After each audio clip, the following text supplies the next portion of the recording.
నమస్తే, నేను మీ Venkatesh. Welcome to VWT news Venky with Telangana YouTube channel. ఇక మొత్తానికి తెలంగాణలో ఒక చర్చ బలంగా నడుస్తూ ఉన్నది. అది ఏంటంటే నిజంగా మనకు అందరికీ తెలిసిన విషయం. బీసీ వాదం బలపడడానికి ముఖ్య కారకుడు తీన్మార్ మల్లన్న గురించి అనేకమంటి చర్చలు ఆరోపణలు తెరపైకి వస్తూ ఉన్న నేపథ్యంలో ఈ అంశం గురించి మనం ఈరోజు చర్చించుకోవాల్సిన అవసరం వచ్చింది. ఎందుకంటే ముఖ్యంగా తెలంగాణలో ఎమ్మెల్సీ ఎన్నికల తర్వాత పరిణామాలు ఎట్లా చేంజ్ అయినదని కీలకంగా మీకు అందరికీ తెలిసిన విషయం.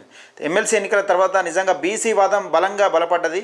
బలంగా అంటే ఎప్పుడు లేని విధంగా నిజంగా అసలు బీసీ నాయకుడు ఎవరిది, రథసారథి ఎవడు, నిజంగా ఎవరు పార్టీ పెడతారు ఏం కదా అనే విషయం పక్కకెడితే తెలంగాణలో బీఆర్ఎస్ పార్టీ, రావుల పార్టీ, కాంగ్రెస్ పార్టీ, రెడ్డిల పార్టీ నిజంగా బీసీల కంటూ ఒక రాజకీయ పార్టీ రావాలని ప్రజల్లోకి వెళ్ళి బలంగా లేవనెత్తుతున్న ఒక అంశం అంటే తెరపైకి వస్తున్న నేపథ్యంలో, తెరపైకి వచ్చే విధంగా చేసిన నేపథ్యంలో నిజంగా దీని అంతటి కారణం ఎవరు, ఎట్లా జరిగింది, ఈ బీసీలకు అన్యాయం జరుగుతుందని ఎట్లా తెలిసింది, ఈ ప్రజలకు ఎట్లా తెలిసింది, గతంలో బీఆర్ఎస్ పరిపాలనను అహర్నిశలు నిజంగా వాళ్ళు చేస్తున్న అవినీతిని కానీ అక్రమాలను కానీ అహర్నిశలు కష్టపడి నిజంగా కళ్ళ గట్టినట్టు చూపించే ప్రయత్నంలో తీన్మార్ మల్లన్న సక్సెస్ అయ్యిండు.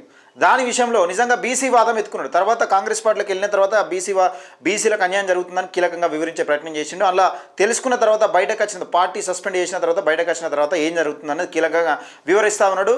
ఇక ముఖ్యంగా మనకు తెలుసు నిజంగా తీన్మార్ మల్లన్నపై అనేకమంది ఆరోపణలు వస్తూ ఉన్నాయి. గతంలో కూడా బీఆర్ఎస్ పార్టీని వ్యతిరేకించడానికి ఒక ముఖ్య కారణం తీన్మార్ మల్లన్నకు ఎమ్మెల్సీ లేదో ఎమ్మెల్యే టికెట్ ఏదో అడిగినందుకు కేసీఆర్ రిజెక్ట్ చేసిండు. నిజంగా కేసీఆర్ రిజెక్ట్ చేసిన తర్వాతనే తీన్మార్ మల్లన్న కేసీఆర్ పైన పగబట్టిండు, ఒక రకమైన పగబట్టిండని అనేకమంది ఆరోపణలు వచ్చినాయి. ఆ ఆరోపణలలో నిజమెంతో వాస్తవం ఎంత అన్నది మీకు క్లియర్గా తెలుసు. నిజంగా ఒక తీన్మార్ మల్లన్న తలుచుకుంటే అప్పుడున్న పరిస్థితుల్లో సరే ఎమ్మెల్సీ నిజంగా ఇచ్చినా ఇవ్వకున్నా కానీ తీన్మార్ మల్లన్న అడిగింది లేదు, కేసీఆర్ ఇవ్వ అన్నది లేదు. కానీ విషయం ఏంటంటే ఒక చర్చనైతే నడిచింది దానిపైన.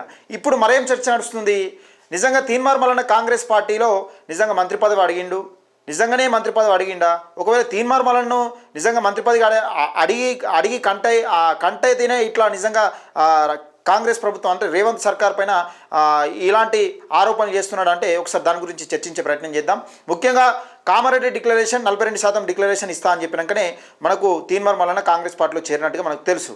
అది ఎట్లా జరిగింది, మేడ్చల్ నుండి పోటీ చేస్తా అన్న తీన్మార్ మల్లన్న అసలు అంతకుముందు ఏ పార్టీకి కూడా సంబంధం లేకుండా ఇండిపెండెంట్గా పోటీ చేస్తారు కావచ్చు అని చాలామంది అనుకున్న నేపథ్యంలో ఏం జరిగింది, అసలు కాంగ్రెస్ పార్టీ అధిష్టానం అంటే బీసీలకు జరుగుతున్న అన్యాయాన్ని క్యూనిస్ వేదికగా ఒకసారి ప్రశ్నించింది. గుర్తుపెట్టుకోండి ఒకసారి. అసెంబ్లీ ఎన్నికల ముందు ఈ కాంగ్రెస్ అంటే రెడ్డిల పార్టీ, నిజంగా రెడ్డిలకు టికెట్లు ఇస్తారు, ఎక్కడే కానీ రెడ్డిలకు టికెట్ ఇస్తారు. మేడ్చల్ నియోజకవర్గానికి సంబంధించి కూడా మల్లారెడ్డిని గెలిపించేందుకు రేవంత్ రెడ్డి అహర్నిశలు కష్టపడుతున్నాడు. తీన్మార్ మల్లన్న ఓడగొట్టేందుకు క్యూనిస్ ద్వారా నిజంగా అహర్నిశలు కష్టపడుతున్నాడు రేవంత్ రెడ్డి. తీన్మార్ మల్లన్న ఓడగొట్టేందుకు కూడా కుట్రలు పడుతూ ఉన్నారని గతంలో ఒకసారి క్యూనిస్ వేదికగా ప్రశ్నించిండు. నిజంగా రేవంత్ రెడ్డికి ఎన్నికల ముంగట ఏది వ్యతిరేక పవనాలు వీస్తే ఇట్లా ప్రాబ్లం అవుతుంది. ఒక ముఖ్యమంత్రి స్థాయిని పట్టుకుని ఒక ముఖ్యమంత్రి క్యాండిడేట్గా డిసైడ్ అవుతున్న కాంగ్రెస్ పార్టీ అంటే కాంగ్రెస్ పార్టీని ఎంతో కొంత లేపుకురావడంలో అంటే ప్రజలకు చూపెట్టడంలో రేవంత్ రెడ్డి సక్సెస్ అయ్యిండు. ఎందుకంటే పాదయాత్ర అప్పుడున్న సీనియర్లు ఎవరు కూడా రేవంత్ రెడ్డి లెక్క పనిచేయలే. ఆ మాటల తూటాలు ఏదేమైనప్పటికీ కేసీఆర్ పైన విరుచుకుపడడంలో రేవంత్ రెడ్డి కీలకంగా వ్యవహరించిందని మనకు అందరికీ తెలుసు. అంటే తీన్మార్ మల్లన్న ప్రతిపక్షంలో ఉన్నప్పుడు రేవంత్ రెడ్డి లేడు, తీన్మార్ మల్లన్న క్యూన్స్ పెట్టి కొట్లాడుతున్నప్పుడు ఇంకా టీడీపీలోనే ఉన్నాడు ఆయన. కాకపోతే విషయం ఏంటంటే కాంగ్రెస్ పార్టీ రేవంత్ రెడ్డి పైన కొంచెం వ్యతిరేకత ఉన్నది. అప్పటికి నిజంగా వ్యతిరేకత పెరుగుతూ ఉన్నది. కాంగ్రెస్ పార్టీ అధిష్టానం రేవంత్ రెడ్డి పైన నిజంగానే కావచ్చని రేవంత్ రెడ్డి కొంచెం సైలెంట్ మోడ్ చేసే ప్రయత్నం చేసింది. ఎన్నికల ముంగట రేవంత్ రెడ్డి పేరు కూడా అక్కడక్కడ అసలు పక్కకు పెట్టే ప్రయత్నం చేసిండు రాహుల్ గాంధీ, అందరికీ తెలిసిన విషయం. ఎక్కడ కూడా రేవంత్ రెడ్డి ప్రస్తావన నిజంగా కాంగ్రెస్ అధికారంలోకి వస్తే రేవంత్ రెడ్డి సీఎం అవుతాడని ఎక్కడ కూడా అనౌన్స్ చేయలేదు అధికారంలోకి వచ్చేదాకా. అయితే తీన్మార్ మల్లన్న నిజంగా ఇదే వాదం బలంగా ఎలక్షన్ల ముంగట వినిపిస్తే నిజంగా బీసీ ప్రజలకు అన్యాయం జరుగుతుందని కాంగ్రెస్ పార్టీకి మళ్ళా వ్యతిరేకమయ్యే అవకాశం ఉంటుంది, కాంగ్రెస్ ఓటు బ్యాంకు చీలే అవకాశం ఉంటుందని నిజంగా తీన్మార్ మల్లన్నను కాంగ్రెస్ పార్టీ అధిష్టానం పిలుచుకున్నది. ఢిల్లీలో దాదాపుగా 3-4 రోజులు తిష్ట చేసిరు. ఎందుకంటే ఈ కూల్ చల్లారే విధంగా నిజంగా తీన్మార్ మల్లన్న గొంతు ఎత్తద్దు, ఈ గొంతును అణచివేసే ఒక రకమైన కుట్ర చేసిరు. సరే తీన్మార్ మల్లన్న దాన్ని పసిగట్టలేకపోయిండు. ఏదేమైనప్పటికీ కాంగ్రెస్ అధిష్టానం కోరిక మేరకు 42% డిక్లరేషన్ ఇస్తాం, నువ్వు నిజంగా కాంగ్రెస్ పార్టీలో జాయిన్ కమ్మంటే కాంగ్రెస్ పార్టీ అధిష్టానం ఇక్కడ ఈ రేవంత్ రెడ్డి ఎవరో కండగొప్పి జాయిన్ కాలే, ఖర్గే సమక్షంలో వీళ్ళందరి సమక్షంలో తీన్మార్ మల్లన్న జాయిన్ అయ్యిండు. తీన్మార్ మల్లన్న జాయిన్ అప్పటికీ టీంకును నిజంగా కాంగ్రెస్ పార్టీ టీంకున్న తీన్మార్ మల్లన్నకు ఎలాంటి నిజంగా రాజకీయపరమైన టీముగానే కొనసాగుతుంది. కాంగ్రెస్ పార్టీలో నేను మాత్రమే జాయిన్ అయినాని, గతంలో బీజేపీ పార్టీలో కూడా జాయిన్ అయినప్పుడు కూడా టీం అలాగే ఉంది, కాంగ్రెస్ పార్టీలో జాయిన్ అయినప్పుడు కూడా టీం అలాగే ఉందని కీలకంగా వివరించిండు. అయితే ఈ క్రమంలో ఏం జరిగింది, తీన్మార్ మల్లన్నకు అక్కడ ఎమ్మెల్యే టికెట్ ఇవ్వకపోగా అయినా సైలెంట్గా ఉన్నాడు. మళ్ళీ అధిష్టానాన్ని చేరదీస్తే అధిష్టానం సంగతి ఏంది, మరి నన్ను కామారెడ్డి డిక్లరేషన్ ఇస్తా అని చెప్పారు, కానీ నాకు ఎమ్మెల్యే టికెట్ ఇస్తారా, ఎమ్మెల్సీ ఇస్తారా, ఏది ఇస్తారు అంటే గతంలో నువ్వు పోటీ చేసిన అంటే రేవంత్ రెడ్డి ప్లాన్ ప్రకారమే జరుగుతూ ఉన్నది. గతంలో నువ్వు పోటీ చేసి ఓడిపోయినా ఇప్పుడు ఉప ఎన్నిక వచ్చిన, అది ఉప ఎన్నిక ఎందుకు వచ్చింది, పల్లా రాజేశ్వర రెడ్డి మధ్యంతరాన్ని ఇడిచిపెట్టిపోతే అది ఉప ఎన్నిక వచ్చింది. ఆ ఉప ఎన్నిక వచ్చిన తర్వాత తీన్మార్ మల్లన్న ఏమన్నాడు, తీన్మార్ మల్లన్న మళ్ళీ గదే నువ్వు నిజంగా అక్కంచెలే పోటీ చేయి, నువ్వు నీలాంటి వాడు అసెంబ్లీకి వస్తే ప్రమాదం అని రేవంత్ రెడ్డి ముందే పసిగట్టిండు. రేవంత్ రెడ్డి ముందే పసిగట్టి అదే ఎమ్మెల్సీ ఎన్నికల్లో నిలబడాలని తీన్మార్ మల్లన్నకు పిలుపునిచ్చారు, చెప్పారు. అసలు ఇండిపెండెంట్గా కాంగ్రెస్ పార్టీ బీఫామ్ మీద కాదు, ఒకవేళ ఇండిపెండెంట్గా పోటీ చేసినా కానీ తీన్మార్ మల్లన్నకు అంతకన్నా మెజార్టీ ఎక్కువ వచ్చేది. ఇక మనం చూసినాం ఎమ్మెల్సీ ఎన్నికల్లో తీన్మార్ మల్లన్న కాంగ్రెస్ పార్టీ ఏ విధమైన అంటే కాంగ్రెస్ పార్టీలో ఉన్న అగ్రనాయకులు ఏ విధంగా ఓడగొట్టడానికి ప్రయత్నం చేశారు. బీఆర్ఎస్ పార్టీకి అంత వ్యతిరేకత ఉన్నా కానీ రాకేష్ రెడ్డికి ఎంత ఓట్లతో దూసుకురాగలిగిండు, సెకండ్ ప్లేస్లో ఎట్లా ఉండగలిగిండు అనేది మనం కీలకంగా చూసే ప్రయత్నం చేసినాం. అదే అయినప్పటికీ సరే ఎమ్మెల్సీ ఇచ్చారు కదా, మరి ఎమ్మెల్సీగా గెలిచింది కదా, ఒక బలమైన సామాజిక వర్గం మున్నూరు కాపు సామాజిక వర్గం నుంచి ఒక బలమైన నాయకుడు గతంలో బీఆర్ఎస్ పార్టీ పైన అహర్నిశలు కష్టపడ్డాడు. నిజంగా బీఆర్ఎస్ పార్టీ చేస్తున్న అవినీతి అరాచకాలను ఎండగట్టడంలో కీలకంగా వివరించిండు.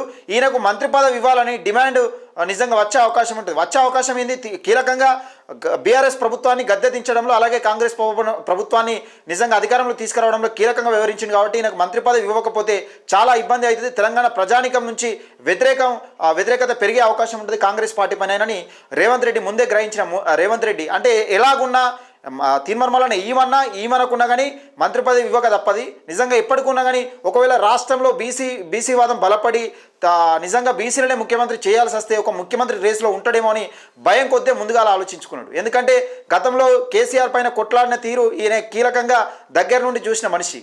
ఎందుకంటే ఈయన లేనప్పుడు కూడా తీన్మార్ మల్లన్న కొట్లాడినప్పుడు ఈయన లేడు, ఈయన ఎక్కడో ఉన్నాడు. ఇంకా ఆయన ప్రస్థానం అనేది స్టార్ట్ కాలే. కేసీఆర్ పైన కొట్లాడడం రేవంత్ రెడ్డి కేసీఆర్ పైన కొట్లాడే ప్రస్తావన అనేది స్టార్ట్ కాలే. అది తెలిసిన విషయం. దగ్గరగా చూసిన వ్యక్తిగా నిజంగా తీన్మార్ మల్లన్నను ఏ విధమైన పన్నాగం పన్ని అవతలికి నెట్టేయాలనే ఒక కార్యక్రమంలో నిజంగానే తీన్మార్ మల్లన్నను కాంగ్రెస్ పార్టీ నుంచి సస్పెండ్ చేసిండు. తీన్మార్ మల్లన్న అదే విధంగా నాకు రేవంత్ రెడ్డి ముఖ్యమా బీసీలు ముఖ్యమా అంటే బీసీల ముఖ్యమన్న నేపథ్యం అదే అదనంగా చూసుకొని తీన్మార్ మల్లన్న పార్టీ నుంచి సస్పెండ్ చేశారు. ఇక మంత్రి పదవి ఎక్కడిది, ఇక మంత్రి పదవి పార్టీలు ఉంటాయి కదా, మంత్రి పదవి పార్టీలు లేకపోతే మంత్రి పదవి ఎట్లా ఇస్తారు.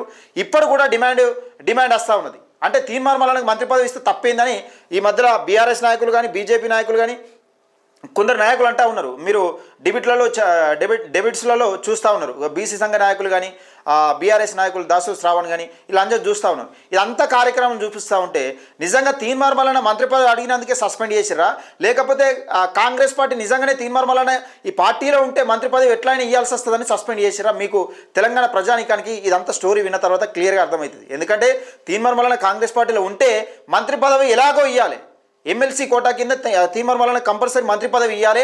ఒకవేళ ఇచ్చినా కానీ ఆ శాఖ ఈ శాఖ తీసుకోడినే కీలకమైన శాఖ తీసుకుంటాడని క్లియర్గా తెలుసు. ఎందుకంటే ఈ మధ్యలో మంత్రి పదవి మంత్రివర్గ విస్తరణ గురించి మనం ఏ విధంగా చూసినాం మంత్రివర్గ విస్తరణ చేస్తూ ఉన్నారు కదా. మన బీసీ ఎస్సీ ఎస్టీ మైనార్టీలకు అంటే ఇయ్యలే కానీ బీసీ ఎస్సీలకు నిజంగా ఏ విధమైన మంత్రి పదవులు ఇస్తారని కీలకంగా చూసిరు. నేనైతే ఫేస్బుక్లో పెడితే కొన్ని లక్షల మంది చూసిరు ఆ వీడియోలు. అలాంటి వ్యక్తి, ప్రశ్నించే వ్యక్తి నిజంగా ఆషామాషి మంత్రి పదవి తీసుకుంటాడు, మరి తీసుకోడు, ప్రమాదమే. కాబట్టి రేవంత్ రెడ్డి ముందే పసిగట్టిండు. దాన్ని మంత్రి పదవి కోసం కాకుండా మంత్రి పదవి ఇవ్వకుండా ప్లస్ నువ్వు నిజంగా ఈ పార్టీలో ఉంటే నాకు కూడా ప్రమాదమే, రేపు ఫ్యూచర్లో నాకు ఇబ్బంది అయ్యే అవకాశం ఉంటుందని చాలాసార్లు తీన్మార్ మల్లన్న ఈ వేదికలలో అక్కడక్కడ వేదికలలో అన్నాడు. రేవంత్ రెడ్డి చివరి ఓసీ ముఖ్యమంత్రి అయినప్పటికీ రేవంత్ రెడ్డి ఒక సభలో అన్నాడు. సరే అది సభనా మీటింగ్ పబ్లిక్ మీటింగ్ చిన్న మీటింగ్ అనే విషయం పక్కకెడితే రేవంత్ రెడ్డి కూడా క్లియర్గా చెప్పిండు. ఒక ఆయన అంటాడు నేనే చివరి ముఖ్యమంత్రి అయినా నేను చివరి ముఖ్యమంత్రి అయినా పర్వాలేదని రేవంత్ రెడ్డి అన్నాడు. ఆ విషయం ఎందుకన్నాడు, తీన్మార్ మల్లన్న బలంగా నిజంగా ఒక సామాజిక వర్గాన్ని టార్గెట్ చేసిండు, అంటే బీసీల కోసం గొంతెత్తుతున్నాడు. నిజంగా కాంగ్రెస్ పార్టీలో ఒక సామాజిక వర్గానికే పెద్దపీట వేస్తున్నారని క్లియర్గా ఆయన చూసిండు కాబట్టి దగ్గర నుంచి చూసిండు కాబట్టి నేనే చివరి ముఖ్యమంత్రి అయినా పర్లేదని రేవంత్ రెడ్డి అన్నాడు. గతంలో మీరు మాటలు చూసిరు. నా తర్వాత ముఖ్యమంత్రి అయ్యే అవకాశం ఎవరికైనా ఉన్నారంటే కోమటిరెడ్డి వెంకటరెడ్డి పేరు చెప్పిండా లేదా? రేవంత్ రెడ్డి ఒక పబ్లిక్ మీటింగ్లో బహిరంగ సభలో అంటే ఒక పబ్లిక్ ప్రచారంలో నా తర్వాత ముఖ్యమంత్రి అయ్యే స్థాయి ఎవరికైనా ఉన్నదంటే అర్హత ఎవరికి ఉన్నదంటే మా వెంకటరెడ్డి అన్నకే ఉన్నదని చెప్పిండు. అంటే ఒకరు పోతే ఒకరు నిజంగా వాళ్ళు పట్టాలు వేసుకుంటున్నట్టు నిజంగా కాంగ్రెస్ పార్టీ ఏదో వాళ్ళ ఇంటి పార్టీ అయినట్టు డిసైడ్ అయిపోయారు. తీర్మానం బయటకు రావడంతోనే బీసీలకు జరుగుతున్న అన్యాయాన్ని కొట్లాడడంలో కీలక పాత్ర పోషించింది. కాబట్టి ఇదంతా డ్రామా తెరపైకి తీసుకొస్తా ఉన్నారు.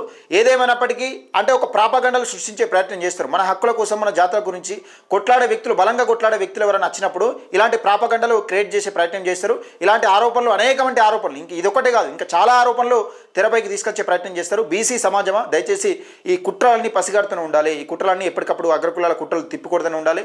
మన బీసీ నాయకులపైన ఈ మధ్యలో చూస్తూ ఉన్నాం, మంత్రి పదవులు ఎవరు అడిగితే వాళ్ళపైన బీసీ ఎస్సీ ఎస్టీలు కానీ మంత్రి పదవి ఎవరు అడిగితే వాళ్ళపైన అనేకమైన కొన్ని ఆరోపణలు వస్తూ ఉన్నాయి, వీడియోలు బయటపడతా ఉన్నాయి.